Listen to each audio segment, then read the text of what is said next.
Hello, it's Kara again.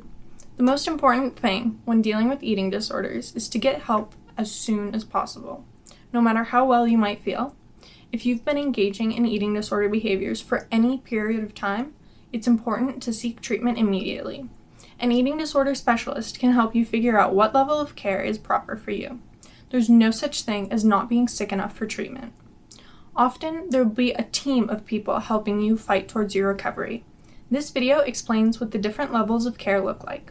A treatment team will usually have several different people, including a medical doctor, nutritionist, and therapists.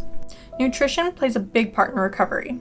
This includes weight restoration and stabilization, guidance for normal eating, and creating an individualized meal plan.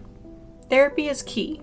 There are many different forms of psychotherapy, such as individual, family, or group therapy, all of which can be helpful in addressing the underlying causes of eating disorders, which will help determine what you need to do to fight them.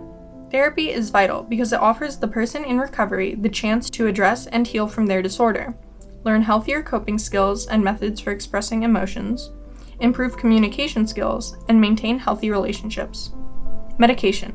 Some medications may be effective in helping resolve mood or anxiety symptoms that can occur with an eating disorder, or help reduce binge eating and purging behaviors. Varying levels of treatment range from outpatient support groups to inpatient treatment centers based on the severity of the effects of one's eating disorder. Hospitalization. This is for people who are medically unstable. They are rapidly declining or have other health issues like diabetes.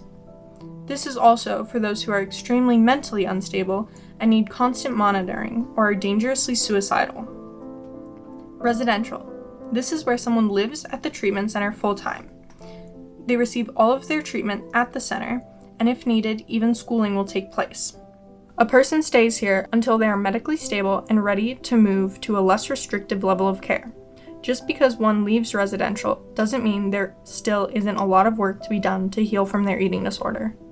Partial Hospitalization Program, referred to as PHP.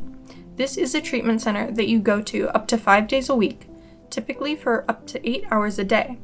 This is when someone is medically stable, however, they need to be checked on a regular basis to see how they're dealing with their eating disorder. They will receive various forms of therapy and treatment.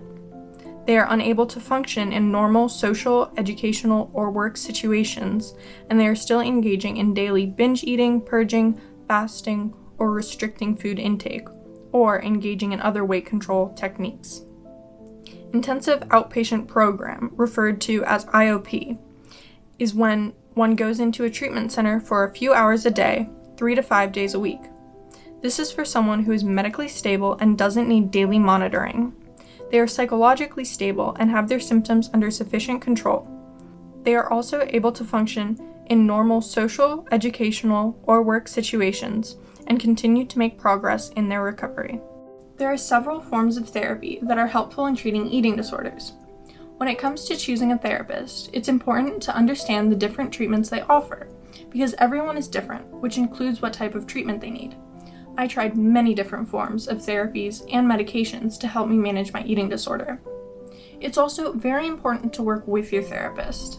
Tell them what is and isn't helping, because if you don't engage in your treatment, it's going to be much more difficult to recover.